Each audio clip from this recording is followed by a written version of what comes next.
Thank you, Roland, for the introduction. My name is Christian. My pronoun is he, him, his. And I'm the project manager for the Shepherd House. And my role is to bring together different government agencies, private entities, and community advocates to bring this building into fruition. I will also coordinate with the property manager and the service coordinator to set up the lease-up process where they will start, you know, getting residents for the building. So yeah, and I also want to thank Roland and all the community partners that they do great work, and they have been very supportive of this project. So I really want to thank you for that. Can we go to the next slide?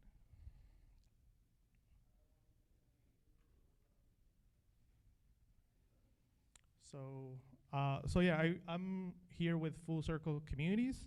We're a mission-driven affordable housing developer with a growing footprint in the Detroit area. I forgot to mention this.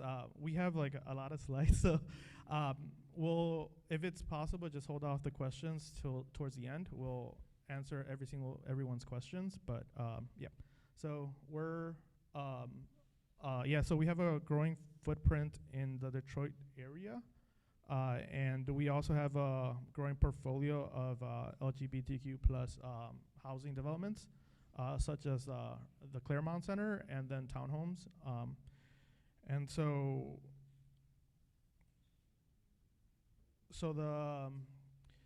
in Full Circle Communities, we believe that reputation is one of the most valuable assets that we have, and that this is defined by our community partners, peers, and the communities that we serve. We also think that the work should be reflective of the communities that are being housed, and that housing is foundational to a quality of life, and that it should be available and decent for everyone. We build both new construction and we preserve existing affordable housing development. One of the things that's very unique to Full Circle Communities is that we commit 75% of our developer fee and ongoing cash flow to resident services. Next slide.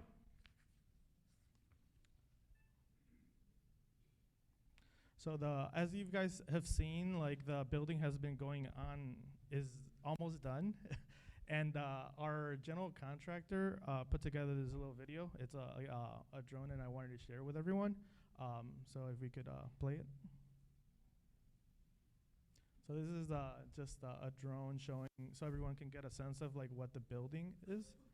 And you get to see a little bit of the construction action as well. So that is the kind of the parking lot in the back of the building. That is the site where the parking would go, and that is 9 Mile Road. And then, yeah.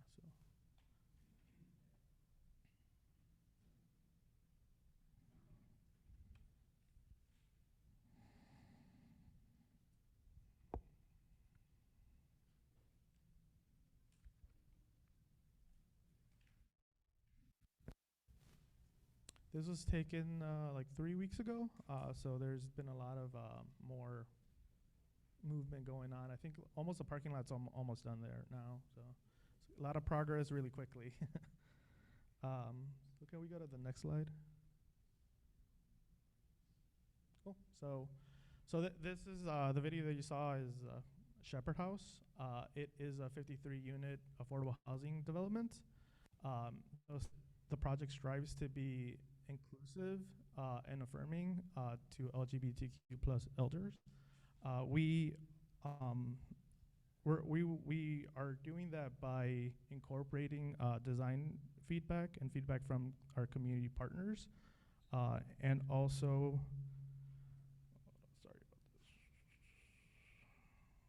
by providing sensitivity training to the people that will be working in the building. That includes the property manager and service coordinator. And then we also, in the lease and the house rules, it will be noted that no hate speech and discrimination will be tolerated at the building. And so the building actually includes a community garden, a community room, and also resident amenity areas.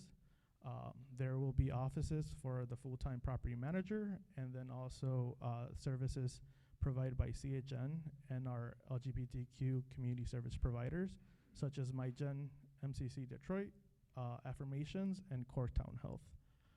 So the property manager for this build will be KMG, and then also the service coordinator will be CHN.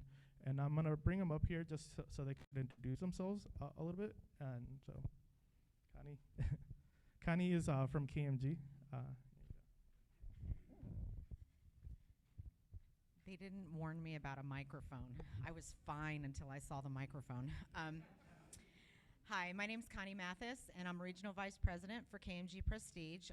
We're a fairly large management company. We manage over 35,000 units. I'm super excited to be part of this project, though. I am part of your community. And we've been managing for Full Circle now for probably 4 years or so. 4 years here, and then Okay, yeah, so for quite some time. So it's a great partnership. They're a fantastic owner, and although you're just seeing a cute little droney slideshow, it's going to be a really cool building. They do a really, really nice property. So with that, I'll turn it over to CHN. Hi, my name is Mindy Wong. My pronouns are she, hers, and hers. And I'm from Community Housing Network, CHN. I'm one of the programs managers there. So our role in this is to help the potential applicant complete the applications. And then if anyone signs a lease, we provide supportive services to the tenants there. So we do monthly home visits with all of our participants, and then we provide resources to help maintain their housing. Thank you. Can we go to the next slide?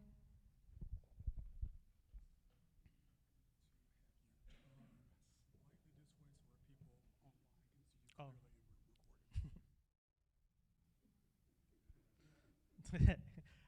So this is the so this project is has been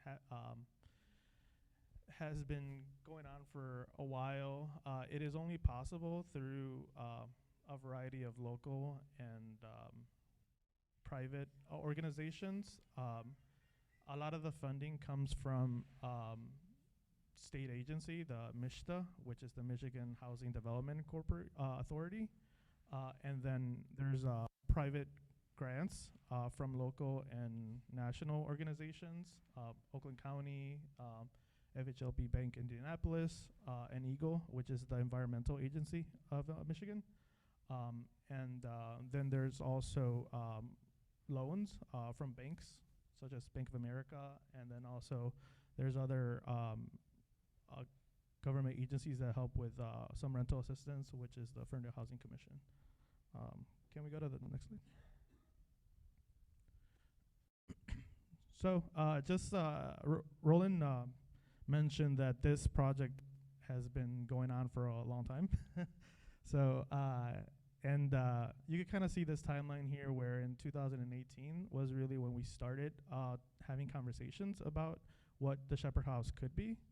And then after a variety of years, we developed and we picked a site, and then we got our funding, original funding from the state agency, and then all the way now to the last year when we finally started construction. And then now, after a year later, we're almost done and we're gonna start leasing up pretty soon. Next slide. So as you saw the drone footage, the building is a large building, but it also has some spaces for the community. There is a memorial garden, the Joe Ploger Memorial Garden, and also has the Charles Alexander community room. The memorial garden will have raised planters that is available for use for the community. The Charles Alexander community room is also available for the community to use. It is free, so there's no added fee. It includes a projector, speakers already built into the space. It has chairs that are usable for events and tables. It also has a kitchenette in case you want to, serve food and heat food. And also has an art gallery display wall. So that's what you see at the end there. Yeah, next slide. So this is a site plan of the building. It has parking for residents. Also has an electric car charger and bike storage. The parking will be assigned on a first come first served basis, and it works through a sticker. And then next slide. Oh, and it's also free. There's no fee for the parking. Next slide. So we incorporate some design and into the building. The building includes security bollards around 9 Mile, and then also has an audio intercom system to regulate who can come in and out of the building, and has security cameras also. Can we go to the next slide? The building has a community area for the residents. This will include computers. It has a kitchenette, TV, and also has access to an outdoor patio along 9 Mile. And the building is actually green certified, has a green certification, so it's sustainable, and also has free building Wi-Fi, so that's available to residents and everyone. Can we go to the next slide? And so there's also a fitness room. So you could do some exercise in the building. The equipment will actually be selected once we have residents in there. We want to get their input to see what we put in the room. Also, there's laundry rooms in each floor, so that people can do their laundry. Can we go to the next slide? That was the resident areas. Now, if you're a tenant, right, you want to get to your unit, we have an elevator that brings you to your unit. Each floor has a special color, so you can identify your unit. The corridor has lean rails that were incorporated into the design, and also there's the hallways also have natural light. There's a big window, so it's a little bit more friendly. The unit entry has these tack boards that can be used by people to make their unit specialized, and they could put stuff that they want to there. Can we go to the next slide? So the unit amenities. So the building has like owner paid utilities. So there's no other extra fee other than the rents. And then it has free Wi-Fi included in the unit, so you don't have to pay for internet. There's also the kitchens include dishwashers, refrigerators, and a microwave, and there's also accessible kitchens. So like that's a picture of an actual unit. So as you can see there, that's kind of where you would be cooking, and it's kind of near the living room as well. Can we go to the next slide? So this is a picture of the living room. You can see that the windows are pretty large. There's a lot of sunlight in the units. The flooring is a wood-like flooring, and it's not shown there, but there's going to be roller shade treatment, so you could bring them down to for some privacy as well. Each unit has its own like thermostat, so you are able to set the temperature for your unit. And then can we go to the next slide? So this is a picture of the bathrooms. This in particular is a roll-in shower, but there are options of tubs and showers that are distributed around the building. So depending on your preference, you could select one. The bathrooms themselves are pretty spacious. So if you need some accessibility features, that could be included, and some of them already have some. So if you need that, like that's something that you would note in your form for the application. Can we get next slide? So we have 53 units in the building. There's 41 one-bedrooms and 12 two-bedrooms. This is a typical layout of like a one-bedroom floor plan. So, I mean, essentially you walk in, there's a closet by the entrance, and then you kind of turn into your kitchen. And then there's a living room area, a bedroom. The bedroom has a closet. And then along by the entrance, there's the bathroom that we just saw the picture of. Similarly, the two-bedroom floor plan also has storage, a little bit more storage because it's a two-bedroom. The bathroom is also accessible and pretty spacious. There's the kitchen and its own separate living room. And then there are two bedrooms with private closet space.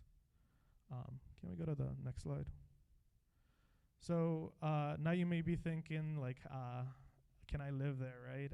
And so I want to kind of explain a little bit before we go there the types of units that are available. I think there's a lot of funding sources that have made this project possible, and that are enabling us to serve a variety of different income levels. And yeah, so that we could go to the next slide. So these are the two different types of kind of units that are available. There are some affordable units. And then there's the other bucket, which is Oakland County COC units. Those are project-based vouchers that are administered through the COC, and you'll need a referral for those. So for the affordable units, there's a total of 34. The max income for a one-person would be $40,320 per year. That's the max. So you don't have to. You have to make below that. And there's also in the affordable units, there's going to be other categories we'll go through in the next slide. For the two-person max income, that's if you are in a couple or if you have a roommate, that would be the 46,880 income per year. And then there will be 19 of the COC units. Those are the max incomes are 20,150 per year, and for the two-person households, it's 23,000 per year. Can we go to the next slide? So these are the different categories for the affordable units. Category A, we have 11 units.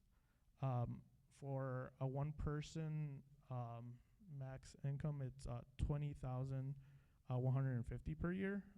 For a two-person household, it's 23,000. The rents for the one bedrooms will be 540. For a two-bedroom, it's 648. For category B, we have two units. The maximum for those are for a one-person household is 33,600, and for a two-person household, 38,400.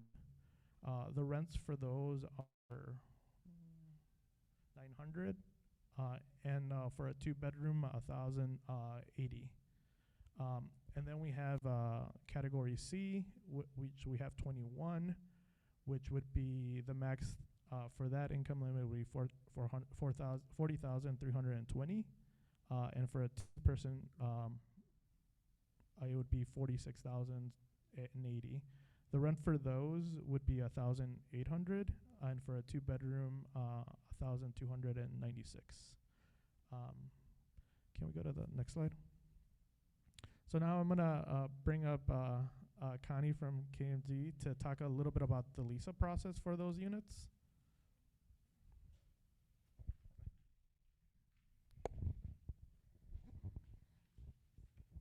Hi. So what KMG is going to handle out of 53? Out of the 53 units, we are handling not the COC units. So we will be handling the rental units. They all have income limits. There will also be 8 project-based vouchers that we're working with the Ferndale Housing Commission. And Miss Aaliyah is here today. So we will be working with them, so we will have 8 project-based vouchers that will come through us as well. What does a project-based voucher mean? All of that means is the rent is entirely based on your income. So it's 30% of your income, your adjusted gross income. That is what the rent would be for those 8 project-based vouchers. The other ones, we have set rents, which were on the previous slide. And so how that works is you apply. We go in the order that you applied. So if I apply before Carl does, I would be given the first choice of those units. Now, of course, everybody in the room would prefer to have the lower. Can you go back to the last slide? I know I'm like pointing, and they kind of don't. They're more looking at. Okay, so of course everybody in this room wants to pay $540 versus $1,080, right? So the units that are $540, we're going to go in the order that you apply. Okay, so there is a trick to this, right? And the trick is whoever applies first gets the lower rent, as long as your maximum income is in there. So we are going to begin accepting applications for our units on Thursday at 9 a.m. Now, I have applications with me. We are going to prepare the applications. Some of you in this room will think you get extra credit if you apply on Tuesday instead of Thursday. Haha. For those of you that apply on Tuesday, I'm going to delete your email. So extra credit doesn't count for this process. What counts is fairness. Okay, so so Thursday at 9 a.m. is when we begin, and we will move in the order that they are received. Okay, that's the fair way to apply. So we can do multiple ways. Okay, you can apply online. You can apply via email. I don't know that we'll have office hours Thursday at 9. No. So it would be an online application. If you don't have the ability to apply online, we do have a process for doing what's called a reasonable accommodation due to a disability. There's a phone number you can call, and we will make alternate arrangements for you. Okay? So it's a fairly simple process. What you're going to get from me today is a 1-page application. That's not the real application. It's the placeholder application. So for instance, when I get to your name on the wait list, I'm going to call you and say, hey, your name is up. I'm beginning to process that group of folks. So then I'll have you come in, we'll complete a full application package and income documentation that we would need from you. We run your credit and criminal. We do background checks on everyone. And then after you pass that section, then we would go and work on the income section of qualifying. The income regulations aren't up to me, they're up to the government. We follow HUD regulations on how we handle that. Yes, it can be a little cumbersome. So we don't make you do that at first until we get to your application process. Mm-hmm. Okay.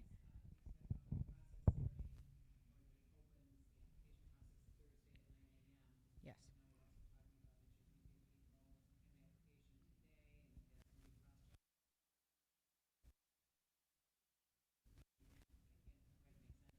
Okay. So today, what I'm giving you is what's called a pre-application for you to turn in on Thursday. Yes. Yep. Yep. Yeah. So can we take questions at the end? Okay. Sorry. I am not a rule follower, so I am Carl's worst nightmare up here. um, so, so basically, I mean, that is in general the process. Okay, I will. If we don't get to your Q&A, I mean, I would love to have everybody do their Q&A afterwards, but we'll be here for a little while afterwards. I've got some associates with me who can also answer questions as well.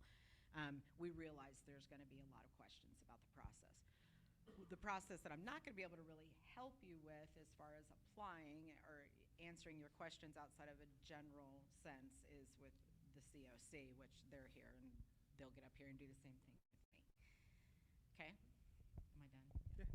Thank you. Can we go to 2 slides up? Okay, so we have 19 COC or units that are provided by the Oakland Continuum of Care. We committed to 19 units, so the apartments were available to the most vulnerable people in our community. The COC is a nonprofit organization called the Alliance for Housing that coordinates with over 40 organizations in the county to assist people with housing and to prevent homelessness. In the negotiations with MISHDA, with the state agency funder, we agreed to reserve these 19 units for referral to the COC. And now our service coordinator, CHN, will talk about that lease-up process with them. Can we go to the next slide?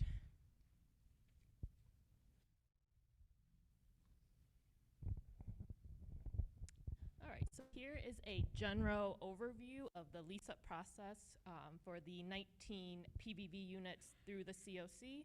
It's very general, but we will be here afterwards if anyone has questions. So the first part is a person is screened for eligibility for assistance.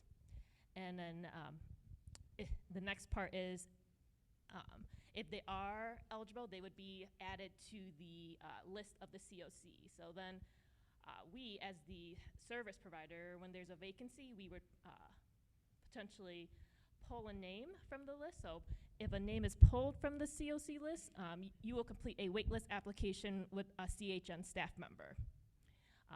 That application is submitted to MISHDA, and then once approved, they are added to the general waiting list. Once there is a vacancy at Shepherd House, a name will be pulled from that wait list, and then once again, CHN will help that applicant fill out a MISHDA certification packet. And also, they'll be completing a KMG application. Once both applications are approved, that person will be approved to sign a lease at Shepherd House. Thank you. Can we go to the next slide? So in the previous, the affordable units, there was that we are accepting applications. This is the application. It's a 1-page form, and it asks the general questions here. You want to kind of talk a little bit about the form? Yeah.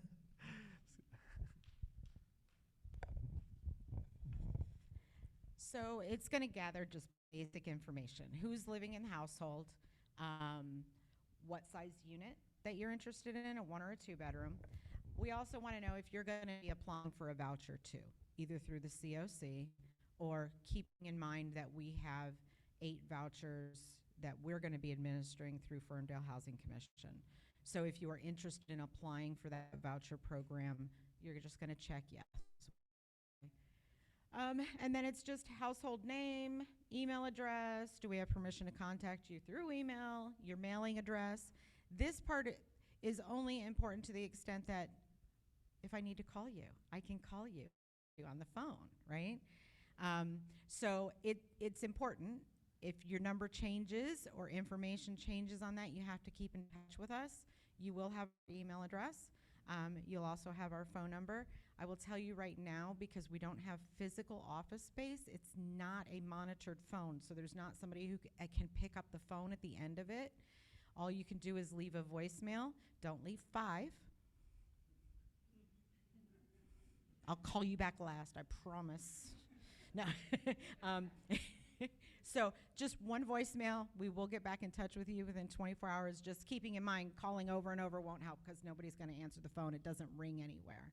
It's just an internet VoIP line right now. And then we do ask on here if anybody needs features of a handicap accessible unit. There will be units that are specifically designated for handicap accessible. They have different features if you're in a wheelchair, so you can roll in under your kitchen cabinets, that sort of thing. So if anybody needs those features, we have those units available. And then, next slide. So this middle section is kind of how we initially tell where you're going to qualify, okay? So whoever's living in the household, just the relationship in the household, you know, just so we know who's head of household, who's co-head, if it's a dependent, whatever, whoever the next person would be. Social security number, just so we can match you up with your IDs. Birth date, everybody needs a birth date, right? Like, yeah. And then annual income. So why does that matter to me on this little form? I'm still going to verify what you tell me, okay? But I will immediately be able to tell kind of who you're going to qualify for, which slot we need to put you in, where we need to have you looking, okay? So be as close to accurate. It doesn't have to be, no, you're not in trouble if it's wrong. If you did your math wrong, right? It's okay. Just what you think it is. And then if you're a student, yes or no, full-time or part-time. And then sign, that's it. That's the initial pre-application. Now the real application, that's a whole nother story. But for right now, that's all we need from you to get you on the waiting list and to get you moving in the process, okay? Can we go to the next slide? So, we are accepting applications on Thursday at 9 a.m. The applications can be submitted through email. It's Raymond E. Shepard at kmgprestige.com. And then you could also access these forms and download them by visiting shepherdhouse.org. And then just like Connie mentioned before, that you have to submit the applications after Thursday. If you're submitting it beforehand, they won't count. Yep. So I think now we're ready for Q&A. We could answer questions. And as you were thinking about your questions, I also just want to say, particularly for those of you who are online, we are going to make this presentation available. So if you missed any of the slides, if something was too small to read, not just for you online, but everyone here, you can go to shepherdhouse.org, and hopefully either Monday or Tuesday, this presentation will be uploaded so you can see it. Tell your friends, tell your neighbors, particularly those, especially with that deadline that is coming up. One last thing before we get questions. Having affordable housing is so very important, and it was one of the things that we definitely wanted to do. So obviously it's not market rate. There are many other places that you can go to, for market rate housing, but we definitely wanted to reach out to those who find it hard to make ends meet, so they can also have live with dignity in a very, very nice space. So that's one of the things that we're going to that we're very excited about. So Roland Smith is going to bring around the mic. I'm going to ask you to please speak directly into it loud so the folks at home can hear. And then we have some folks who are online, and we're going to say, if you also have a question, please type it into the chat, and we will call that up. I'm going to say now, because I know there's going to be questions, so Connie is speaking right now, but it'd be good for y'all to just go ahead and come on up, because the questions are going to be for you. Come on up. Come on up. Okay. Yeah, I have a question about as far as residency in counties. If you live in Wayne County, are you eligible to apply, or do you have to be in Oakland County? Or could it be Washtenaw County? Is it county specific? Okay. Oh. You can live anywhere. There's no residency preference except for the 8 vouchers with Ferndale Housing Commission. Those will have a residency preference of Ferndale. However, if we do not have 8 people who apply in Ferndale, then we will seek outside that county.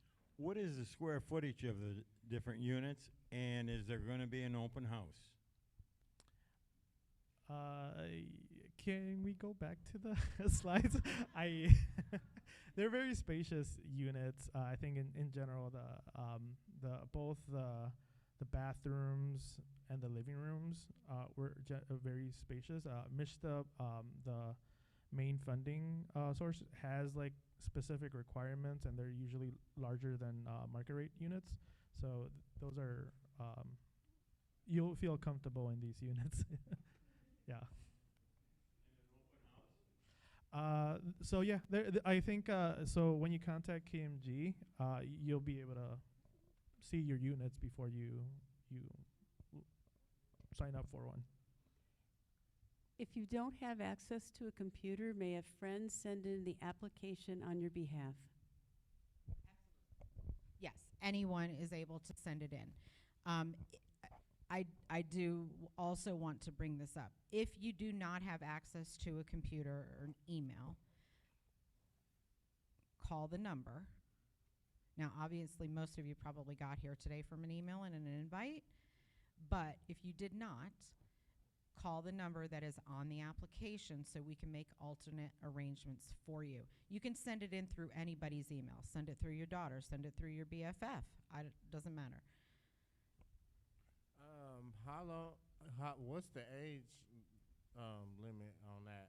And then how long it takes to get in that? And what's the requirement? Do they do a criminal I know I have a criminal background, but is that going to affect me getting in there? Okay, so let me unpack this. So first question, there is no age requirement. However, the property was intended for elders, but there is not a specific age requirement.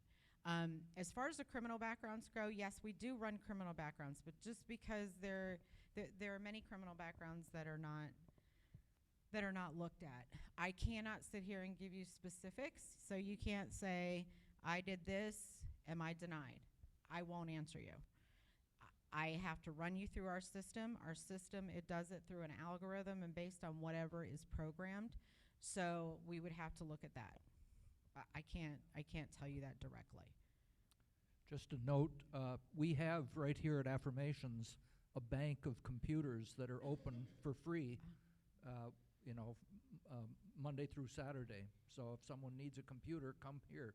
Oh, you're going to be busy Thursday morning at 9 o'clock. Yeah, hi. I'm assuming there will be a security deposit. And one other question that I noticed that you did upload some of the floor plans on your website, which I saw last week, and it's really, really helpful. And one question is, I've noticed some of the larger apartments, let's say 550 square feet to about 570. So will they be a little higher priced, or is it still basically according to your income, or are you just kind of like just maybe fit into a certain group? Like, let's say I couldn't get a larger apartment, which I saw a few that I really liked. So the pricing is not based on the square footage. The pricing is simply based on those income categories. So no, it's not based on that. The other gentleman asked before how soon we could get in. We believe we're going to have CO by November 1st. So now here's the thing. Anybody in the room saying, I want to see it first? You better apply Thursday at 9 or you won't see one of these first. I can guarantee you we will have every unit rented before the building ever opens. So I would apply and pray that you like it. You will. It's going to be a great building. I know what these guys, I know what they develop, so they're going to be a really cool property. We're not going to be able to show you them before. We're not going to have an office before. You'll be able to see it before you move in, so don't take me wrong that way. But I mean, like, to come and look at it today, we can't bring anybody through the building because it's still in construction. Is someone eligible that would be coming in from out of state, and this would be their first Michigan residency location? Yes, there's not a residency requirement. Somebody asked about the security deposit. There's no security deposit charge. There's also no application fee.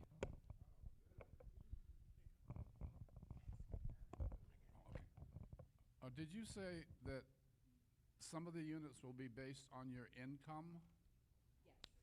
All of the units are based on income. All of them Mhm. are based on your income? Yep. How many of them? 30%, or what is it? It's a mix of so that we have can we go back to the affordable?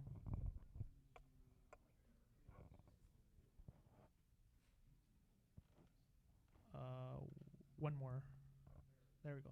Yeah, so we have like 3 different categories, right? And so the first category is, so it's income based on like how big your household is, whether there's 1 person or 2 people. So this is like the category A, which would be like kind of the 30. It's 20,150 of income per year. For a 2-person, it's 23,000 maximum per year. Category B, that's like what are called like 50 AMIs. That's like 33,600 per year, and a 2-person household, it's 38,400. Yep. Can you have pets? Sorry? Dog? Yeah. So the building is pet friendly. There's like two pets that you can have maximum. And then Yeah, the pet policy, you can have up to 2 cats and 1 dog, but there is a breed and weight restriction for dogs. If you have a pet, there's also going to be a pet deposit requirement on top of your rent requirement. Is parking assigned to the unit? No, so it's like a first come, first serve.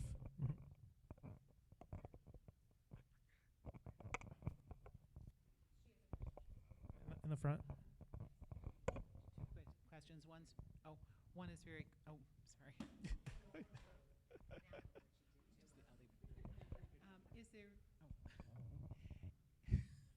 Is there air conditioning in the units? Is it central or a room unit? Yeah, so there's each unit has its own equipment that provides heating and cooling For the entire. for the entire unit. Mhm. Okay, and then my other question is, if you become eligible through one of the income requirements and then that changes, I'm in my 70s and work at a part-time job, that would make it so that I would be somewhere in one category, but that's been a bit dodgy, so that's one of the reasons I wanted to apply. Would you be then eligible to go to the lower rate if, at some point, if that were to occur? Oh. Yes, if there was a vacant unit at that lower level available. You would, so say you moved in category C and then had a change in your income over time. Our house policy would prioritize somebody that's currently living there being able to transfer to the next affordable unit, but we wouldn't be able to just lower your rent immediately, if that makes So sense. it would actually mean that you would need to change units. The unit would be different as opposed to just the income? Sometimes we're able to do a swap between the two, and you would be able to stay in the existing unit, but more often than not, it would require transferring to a lower category unit.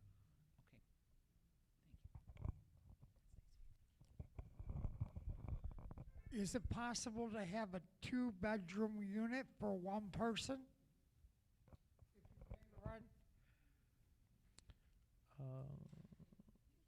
Yeah. If you meet the minimum and you can afford the rent, yes. So what we did, I probably shouldn't even go there, but there is a minimum income as well. So 2 things. If you have a voucher through Ferndale Housing Commission, no minimum income. Okay, you can be a zero income person and still move into the building, and the Ferndale Housing Commission pays your full rent. Miss Aaliyah pays your rent. She's nice. Same with the MISHDA, the COC. So you're going to pay 30% of your income. If your income is zero, you're paying zero. However, for the units that we rent, you do have to have a minimum income, and it's 2 times the rent. So it would be, if you can afford it at a minimum income, and sure, you can have a 2-bedroom. Some other situations for 2-bedroom units. So if you had medical equipment that took up a lot of space, sometimes there can be accommodations that way. And then also if you had a health aide who's either there for a significant period of time or lives with you full time, that's another situation where an individual could have a 2-bedroom apartment.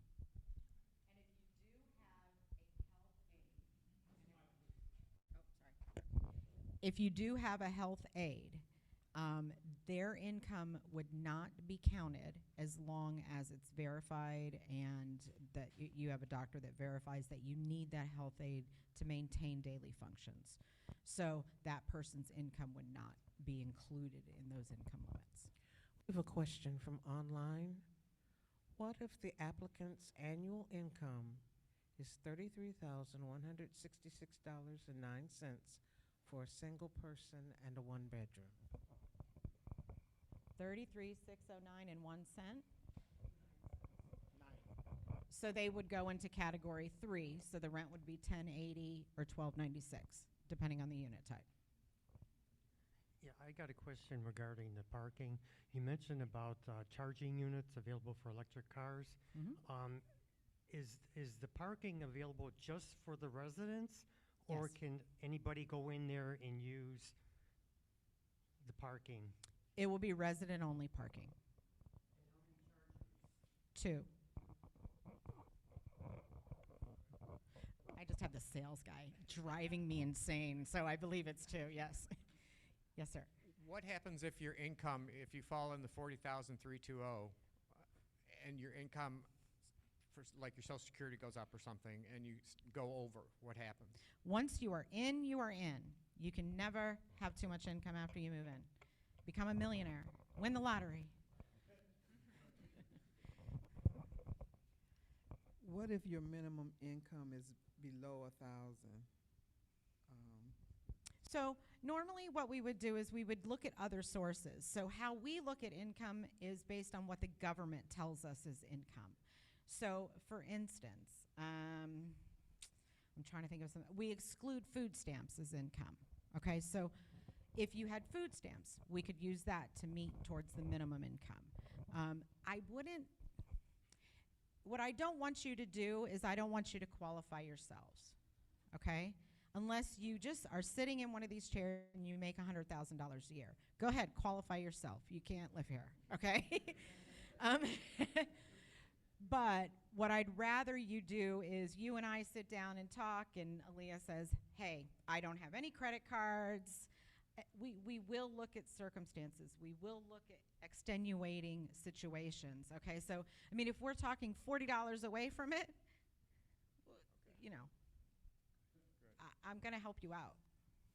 Okay, so we will discuss extenuating circumstances, all of that stuff. So just don't, I wouldn't qualify yourself except to the extent you can look at this chart and go, oh, no way, I've got way more income than that. If you have $300,000 in the bank because you were a great saver all your life, that's not income. It's an asset. You can have $300,000 in the bank. So that's when I say don't qualify yourself, okay? So I currently work full-time and I get partial Social Security for half the year. Okay. Because of my age, I'm not at 67 yet, I'm at 65. So I guess that's my question. If you're a little bit over, is it going to disqualify you, I guess? A little bit over, yes. They literally, if you, the 9 cents over, you're disqualified. Yeah, there's not like a secret window past that. Yeah, unfortunately. I'm unclear. I thought that this is senior Mhm. housing, but it sounded like with what you had on the screen that, you know, a college student, a 22-year-old, could apply. Is that true? Yes, it is true. Fair housing, we can't restrict it. Now, I will tell you, college students are restricted extensively in the program. If you were a full-time student, that is probably not something you're eligible for this type of housing, just because of the program restrictions themselves. But there's some exceptions, but it's very few.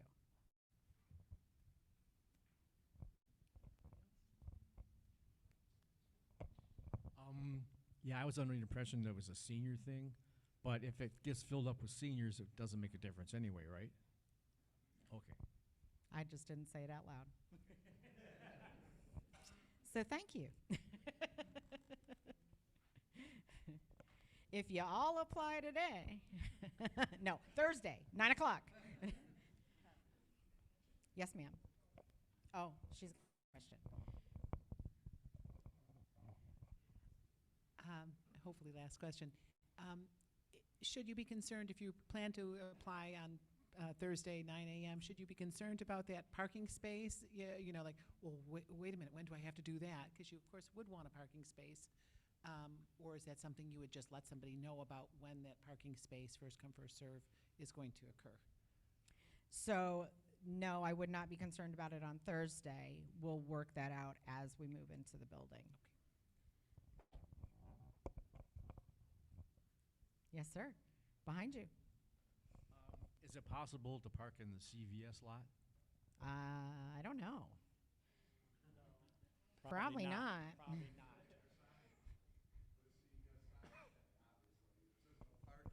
Yeah, I mean, probably would. CVS is going to say no parking unless you're a customer, just like Ferndale Foods does. Yeah, I probably wouldn't think so. But how nice that there's a CVS right there, right?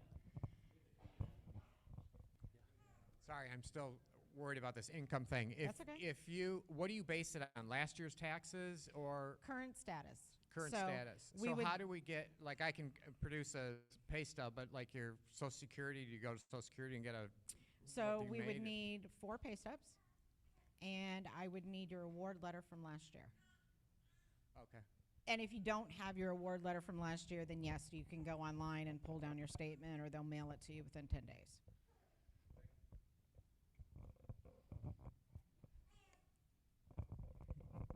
How does your medical expenses pertain to your rent as well? So that only factors in for vouchers. So for instance, like the COC, they would calculate your medical expenses. They do not factor in to the KMG units at all. So it truly is a true gross income for us. For the vouchers, it is an adjusted gross. So medical expenses would count. There are some deductions that count. It's a little bit different, but it's minor. Sorry. So, how do I do this real quick? Ferndale Housing Authority, the voucher stuff, after you submit your application with your income and everything, will that be decided then, or do you have to go to Ferndale Housing Authority beforehand? No, so Aaliyah and I are going to work together. She's going to provide me with her application. I will have you guys complete our application. I'll run credit and criminal. We'll have you complete the Ferndale while you're with us. You will have to go to Ferndale at some point because there will be a contract you will sign with them. But for the initial process, we're going to try to keep it as simple for you as we can.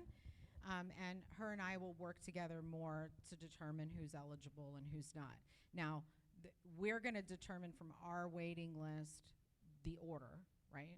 So, okay, so Ferndale's not going to keep a separate waiting list. It's all going to come through us. Yeah. How about if you have a back credit?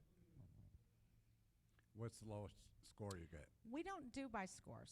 So, you know, I would say credit situations are, you know, not as much of a factor, okay? If you've been evicted from the last 3 properties you lived in,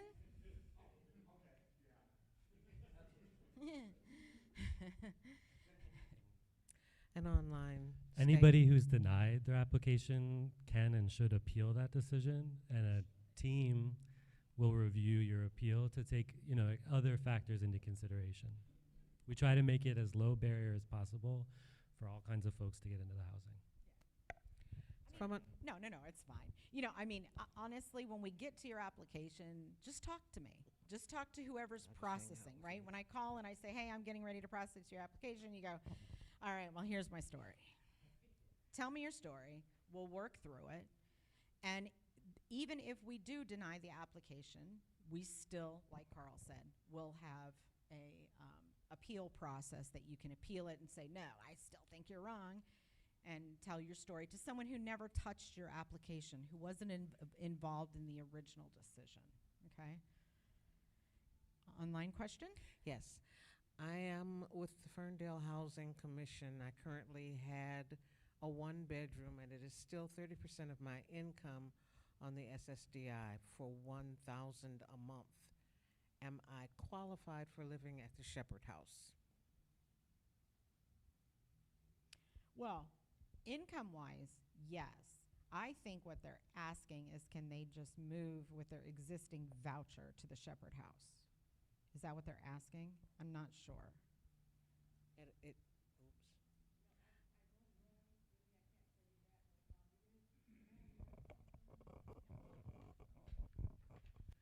If you are currently a public housing resident with Ferndale Housing Commission, yes, you can complete an application and we can transfer you over there. And I would suggest you do that if you like it, if you like these apartments. And I have toured them before they're ready, and they're wonderful apartments. So yes, you can move.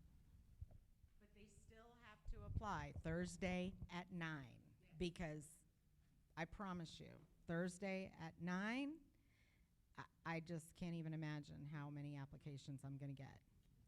Is there a benefit for veterans? No, there is no preference. Apologies, but thank you for your service.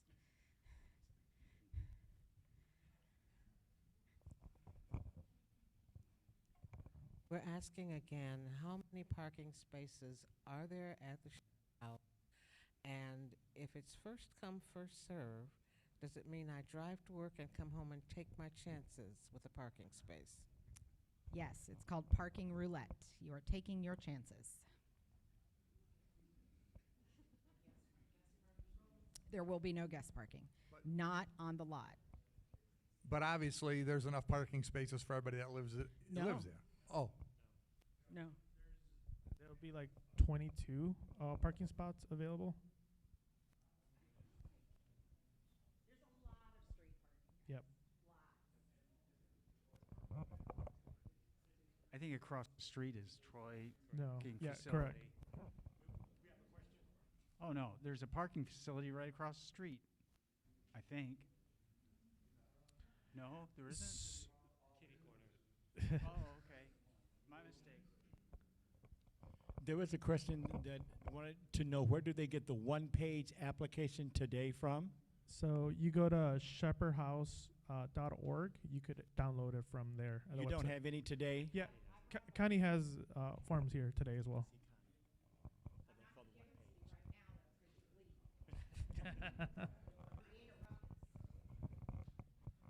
So what's the purpose of the application today that if you got to do it online no earlier than 9 a.m.? You can email it, you can scan it, you can take a picture of it with your phone, email it to me. You can fill out the one online. Don't do it before Thursday at 9, the one he's talking about. Yeah, so like if you're tech savvy and you want to just do the one online, you can do it online. If not, if you're a good old pen and paper and you still write checks to the grocery store, come on. Okay, no. But if you want to fill it out on paper, I have those with me today. You're just going to have to take a picture of it to email it. Make sense?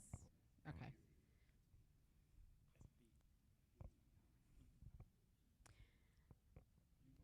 Any other questions? Oh, wow. Okay. Elevators. You have a maintenance elevator that you can move furniture up and down in? Yeah, so there's only one elevator. The elevator is pretty spacious. Yeah.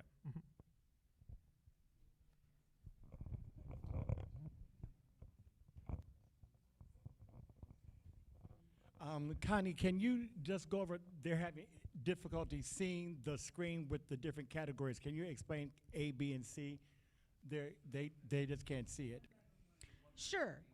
So, I mean, to keep it simple for you, we have 3 different income levels that the state wants us to apply.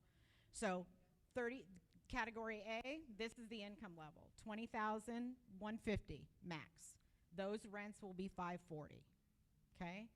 If you go over $20,150, we're going to look at the next category, and that could be up to $33,600, and that rent would be $900. I think that wasn't under the copy Control C. If you are over the $33,600 by 9 cents, you'll move into category C, and you'll be at $40,320, and the rents will either be $1,080 or $1,296 for a 1 versus a 2 bedroom. So that's all that means. It depends on that. Now, let's say this. This is where it gets a little confusing, and I don't necessarily want you guys qualifying yourselves, right? Because if you make less than $40,000, you qualify for any of these. Okay? So whoever applies first, we're going to attempt to give you the lower ones that you qualify for. So the earlier you apply, the better off you are. Yes. Okay, in regards to parking, you said that we would have like stickers that would go? Okay. Now let's say you and your partner or spouse living together. So would you be allocated 2 spots or just the 1? Just one per Just one? apartment. Okay, thank you. Yeah. Yes, I make $24,000 a year, but I have money also in a CD. Okay. So would that income count as? It'll meet towards your minimum income, but it doesn't count for this income. That's just an asset. What you have in the bank or saved or any of that, it doesn't count towards your income. Now, let's say you have a $300,000 IRA and you're getting an annual RMD from it. So that RMD is considered income. That's your income, the distribution that you're getting from that asset, not the value of the asset. So in regards to the pre-application that we have to submit, is there anything additional to just the application that we have to submit on Thursday at 9? We are asking that you submit it with a photo ID and social security card. But if you don't turn it in, I'm not going to, just turn it in with that. If you don't have it, fine. It's not a big deal. We'll get it when you apply. Okay, and then I had another question. So it's 53 units, but there's only 20 parking spaces. So is it first come, first serve for the sticker? Yes. Okay. What he said. Thank you. He owns it.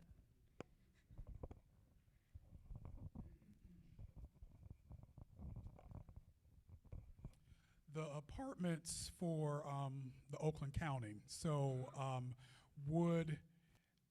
you're encouraging everyone just to go ahead and submit the application Thursday at 9. If they qualify for one of the Oakland County, would you then kind of direct them in that direction? They have a different application process. So they would want to get with their application process. What happens is they pull the applications from their waiting list and they say, here are your next 10.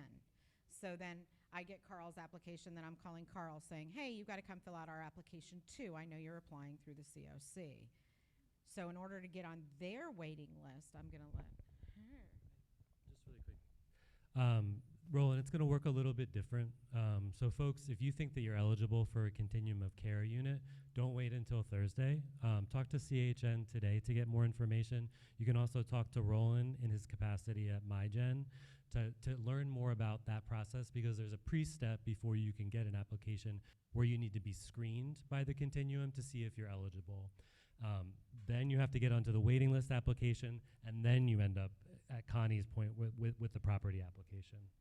But don't wait till Thursday for those 19 continuum of care units. Talk to us today about it. You technically don't even need to be on my waiting list for those units. You got to be on theirs.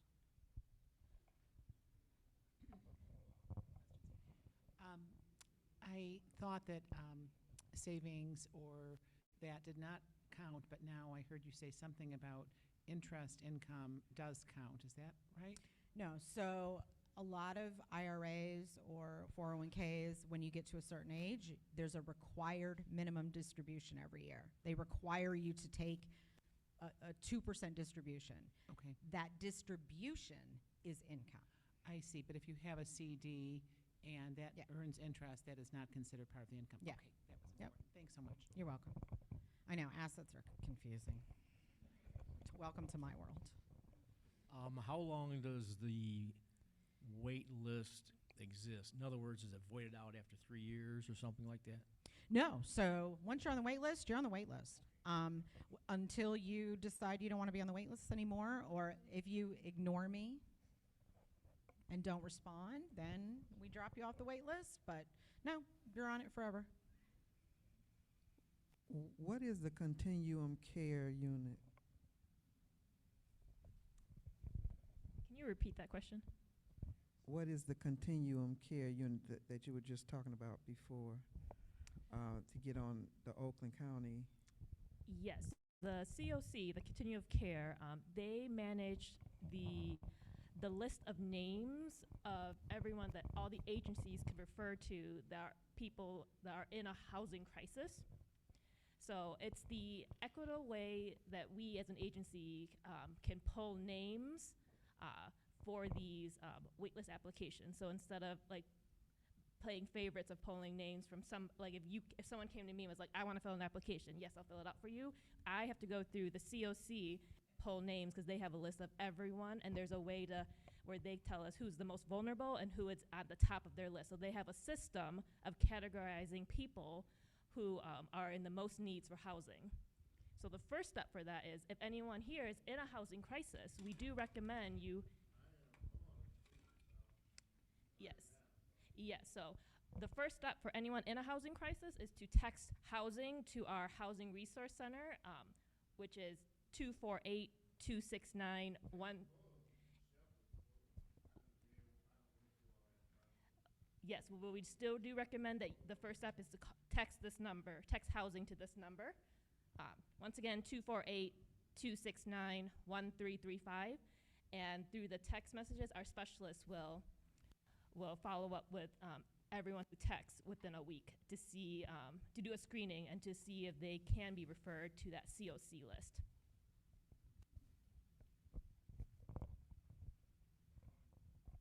Are there any more? Yes, sir.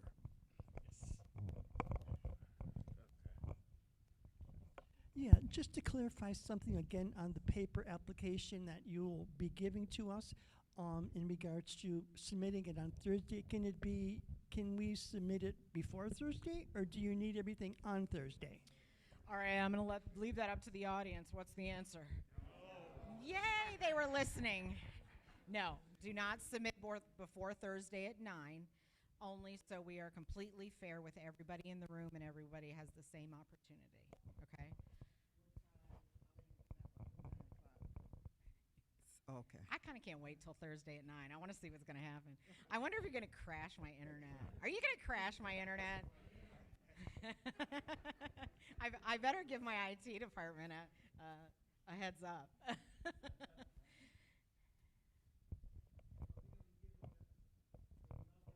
I have it here. Yeah. Okay. Absolutely. Will there be a social worker in the building? Yes, there will. Yeah, so Christian mentioned up top that in addition to being the developer and the owner, we also pay for services. So we're working with a few agencies that are going to provide different kinds of services on site. One of those is CHN.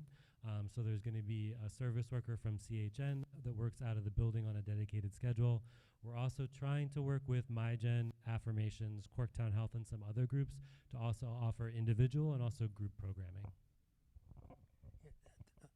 The web address to apply for, to do the application, is that shepherdhouse.org? Okay. Yes.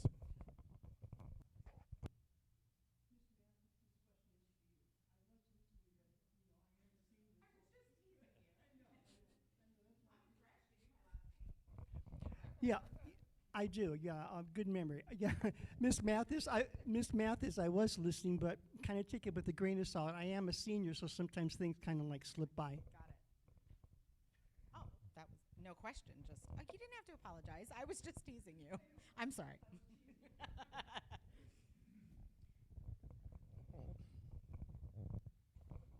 Is this presentation being recorded so that those who couldn't be here today, they could watch this before Thursday? Yes, sir. Yes. Okay, one more question. What if I need help? Because I don't know. I'm not real good in application stuff. I don't really, my mental capacity don't go well with that.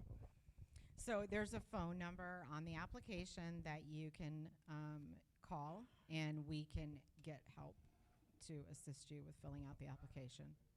Okay?